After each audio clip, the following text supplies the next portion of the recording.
बिस्मिल्लाहिर्रहमानिर्रहीम अस्सलाम वालेकुम। सऊदी न्यूज़ अपडेट के साथ मैं हूँ आफ्ताब। तो आप देख रहे हैं all tips video YouTube channel. मैं उम्मीद करता हूँ आप सब फ्रेंड्स खैरियत से होंगे। फ्रेंड्स, आज की इस वीडियो में सऊदी जवाज़ात से पूछा गया एक बहुत ही अहम सवाल जो सऊदी कवानीन के हवाले से है। हमारे एक भाई ने सवाल किया है, वो कह रहे हैं कि कंपनी वालों ने कोरोना के दौरान हरूब लगा दिया था, बाद अज़ां दोबारा नया कॉन्ट्रैक्ट साइन किया और तनख्वाह भी दे रहे हैं, मगर इकामा एक्सपायर है जिसकी वजह से बैंक अकाउंट बंद हो गया। कंपनी वाले कह रहे हैं कि ठीक करवा दें, 6 माह हो गए हैं अभी तक कुछ नहीं हुआ, मुझे क्या करना होगा, प्लीज कुछ रहनुमाई करें। तो इस सवाल का जवाब जो सऊदी जवाज़ात ने दिया है, उससे पहले मैं आपसे एक छोटी सी रिक्वेस्ट करता हूं, अगर आप मेरे चैनल पर पहली मरतबा आए हैं, न्यू मेहमान हैं, तो प्लीज़ मेरे इस चैनल को लाजमी से सब्सक्राइब, वीडियो को लाजमी से लाइक और अपने फ्रेंड्स के साथ शेयर भी कर दीजिए।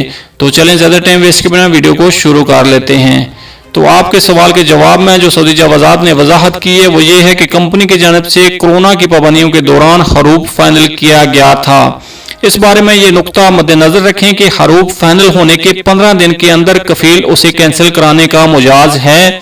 2 हफ्ते की मुद्दत गुजरने के बाद कंप्यूटर खुद का तरीके से मामले को सीज कर देता है। इसके बाद केस लेबर ऑफिस भेज दिया जाता है, जहां उसे इस शख्स के तमाम मामला सीज हो जाते हैं जिसका हरूब फाइनल हुआ था। आपने ये नहीं लिखा कि कंपनी की जानब से नया कॉन्ट्रैक्ट कब किया था, यानी हरूब लगाने के कितने दिन बाद कंपनी में आपने काम शुरू किया।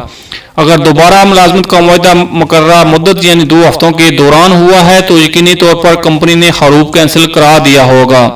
जहां तक बैंक अकाउंट सीज होने की बात है तो यह इकामे की तजदीद से मुंसलिक होता है। इकामा एक्सपायर होते ही बैंक अकाउंट भी सीज कर दिया जाता है। जब तक इकामा तजदीद कराने के बाद उसे अपडेट नहीं किया जाए, अकाउंट सीज रहता है। आपको चाहिए कि वो मुआहदा जो कंपनी ने आपसे दोबारा किया था उसकी कॉपी संभाल कर रखें, क्योंकि वो आपके पास आम दस्तावेजाती सबूत है जिसे आप जरूरत पड़ने पर पेश कर सकते हैं। याद रखें, इकामे की तजदीद कंपनी की जिम्मेदारी है। अगर इकामा कंपनी की गलती की वजह से एक्सपायर हुआ है तो उस पर आयद होने वाला जुर्माना भी कंपनी के जिम्मेदार होगा। आपको चाहिए कि कंपनी के एचआरओ को इकामे की तजदीद के हवाले से तहरीरी दरख्वास्त दें और उसकी एक कॉपी पर वसूली जरूरी ले लें ताकि सबूत आपके पास रहे।